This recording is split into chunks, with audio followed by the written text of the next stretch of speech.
السلام عليكم داوداشينا قروحda badan halka naga daawanaysaan waa Ali Somali Media Group channel fadlan hadii ay tahay markii ugu horeysa soo boqotay channelkeena subscribe like share and comment inagu dhiirigeli anagana si aan ugu dhiiran inaan wax badan kula socodsiino daawadayaasheena quruxda badan leh barnaamijka maanta idin wadna ama video maanta idin wadna waxaan uga hadli doonaa inta badan baraha bulshada ayaan diiradda ku saari doonaa muuqaalkeena baraha bulshadana qaasatan waxaan diiradda saari doonaa mowduuc ama barnaamij inta badan baraha bulshada aan ku dhex arkay kaasoo ah barnaamij inta badan ay ku kacaan dhalinta Soomaaliyeed ee maanta jirta barnaamijkaas wax kale ma ahan waxaa jira dhalinyaro Soomaaliyeed ama rag ha ahaadaano ama dumar ha ahaadaano inta badan walow ay rag u badan yihiin waxaa jira dad badan oo baraha bulshada ciwaano kala duwan ka sameystay ciwaanadaas kala duwan inta badan waxa ay u sameysteen waxa ay tahay si group ahaan ah iyo si bay shakhsi ahaan ay u sameysteen inta badanna waxa yaani la soo dhigaa sawiro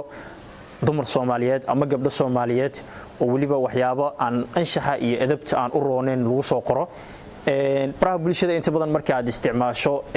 qaasatan xilliyada habeenkii jimcaha iyo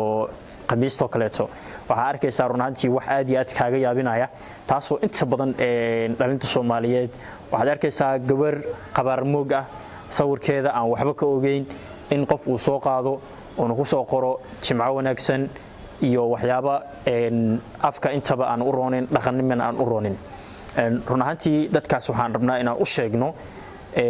waxaan waa gabar Soomaaliyeed oo walaashaado kaleeta laga yaabee in adigana bari ka maalin barnaamijkaas uu qabsado gabadh walaasha ah ama adiga hooyada ama qof adiga ehelkaaga ah runtii waxaas waa wax yaani aan u roonin inta badan dhaqanka Soomaalinimada iyo dhaqan diiniyan ah intaba runtii qofkaas waxa arkaysaa in uu beej ku kala kicisanayo qof dumar ah sawirkeeda inuu soo qaado qabar mooga waxba aanan ka ogeyn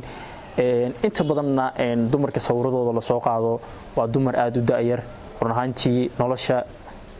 maanta ay ku jiraan kale rajo aad iyo aad u wanaagsan taasoo runtii yaani u keeni karta dhibaato fara badan markii la yiraahdo dhanka shakhsiyadeeda iyo waliba mustaqbalkeeda runtii waxyaabaha soo kaleeto waa waxyaabaha aan isdhigi karno waxa u sabab ah dhaqankii Soomaaliyeed ee suubanaa oo inta badan hadda ka suulay dhalinta Soomaaliyeed markii la qiimeeyo 75% runtii waxyaabahaas waxaan dhihi karnaa waxa ay u horseedi karaan jiilka anaga inaga dambeeya waxaan wanaagsanayn oo aan dhaqan u ahayn oo aan u ahayn runtii gabadhan waxa laga yaabaa inay leedahay family waa ay leedahay gabadhan family waa ay leedahay waxa laga yaabaa in yaani qofkan ay aamintay in qofkan macnaha waxa kale to dhici karta in labadan qof ay yihiin laba qof oo xiriir ka dhaxeeya si kalsoonina laga yaabaa in sawiro qaldan ama barnaamijyo qaldan ay ugu baxeen runtii qofkaasna waxa weeyaan markii xiriir inta badan waxa lagu tiriyaa sawirada caynkaas oo kale taa waxa ay ku baxaan la yiraahdaa xiriirka inta badan kalsoonidu ku dhisan kaasoo inta badan lagu qaldo dumarka Soomaaliyeed balse ma ahan in loo adeegsado baraha bulshada waliba dhanka qaldan oo qofku yaani uu doonayo inuu ku kala kicisto page oo isaga leeyahay ama bar uu yaani ku leeyahay baraha bulshada runtii waxaan kale soo aragnay gabdho Soomaaliyeed magacyo ay ugu qoran yihiin baaritaano badan aan sameynay waxa inoo soo baxay in qaarkoodna ay yihiin gabdho Soomaaliyeed oo doonaya in yaani qof kaleeto ay yaani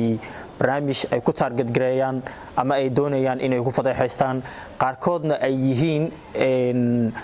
dumar qaarkoodna ay yihiin rag yaani iska dhigaya magacyada gabdhaha ku qaraabanaya kuwaas oo doonaya in gabdhaha Soomaaliyeed ama dumarka Soomaaliyeed sharaftooda ay ku ciyaaraan waxaana runtii maaha wax inoo wanaagsan dhaqan ahaan iyo diin ahaan wax inoo wanaagsan marka waxaan rabaa dadka caadeystay barnaamijkaas inaan kula dardaarmo runtii waxa maaha wax yaani bulshada Soomaaliyeed dhaqan u ah ama dumarka Soomaaliyeed yaani meel ka dhac aad u weyn uga ah waxaan rabaa inaan ku baraarujiyo dhalinta Soomaaliyeed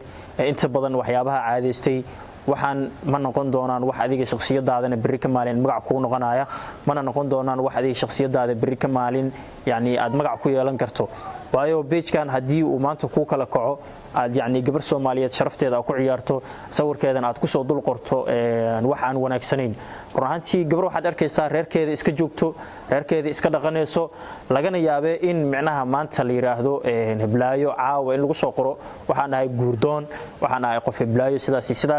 waxaad igala soo xiriiri kartaa meelahaas runtii mana noqon karto wax yacni bulshada Soomaaliyeed yacni ku dhax yacni noqon doonto wax wanaagsan waxayna noqon doontaa wax dhibaato u keeni kara bulshada Soomaaliyeed marka waxaan rabaa inaan kula dardaarmo dadka caadaystay barnaamijkaas oo kaleeto ma ahan barnaamij wanaagsan yacni waxaan ku waaninayaa inay ka joogaan barnaamijkaas waayo wax yacni ma ahan dhaqan ah waxa uu noqon doonaa wax yacni bari ka maalin adiga saameyn weyn kugu yeesha aadaan u maasantiin daawadayaasheen quruxda badan leh fadlan hadii ay tahay markii kugu horeysay channelkan aad soo booqato annagana aan nagu dhiirigeliyo subscribe iyo like iyo share iyo comment si aan anagu nagu dhiirano intaan ka badan barnaamijyada inaan idin la wadaagno daawadayaasheen quruxda badan leh aad u maasantiin intaan ku kulmi doono video lacayna waxaan idin leenahay sidaa iyo nabadgeliyo wassalaamu calaykum waraxmatullaahi wabarakaatuh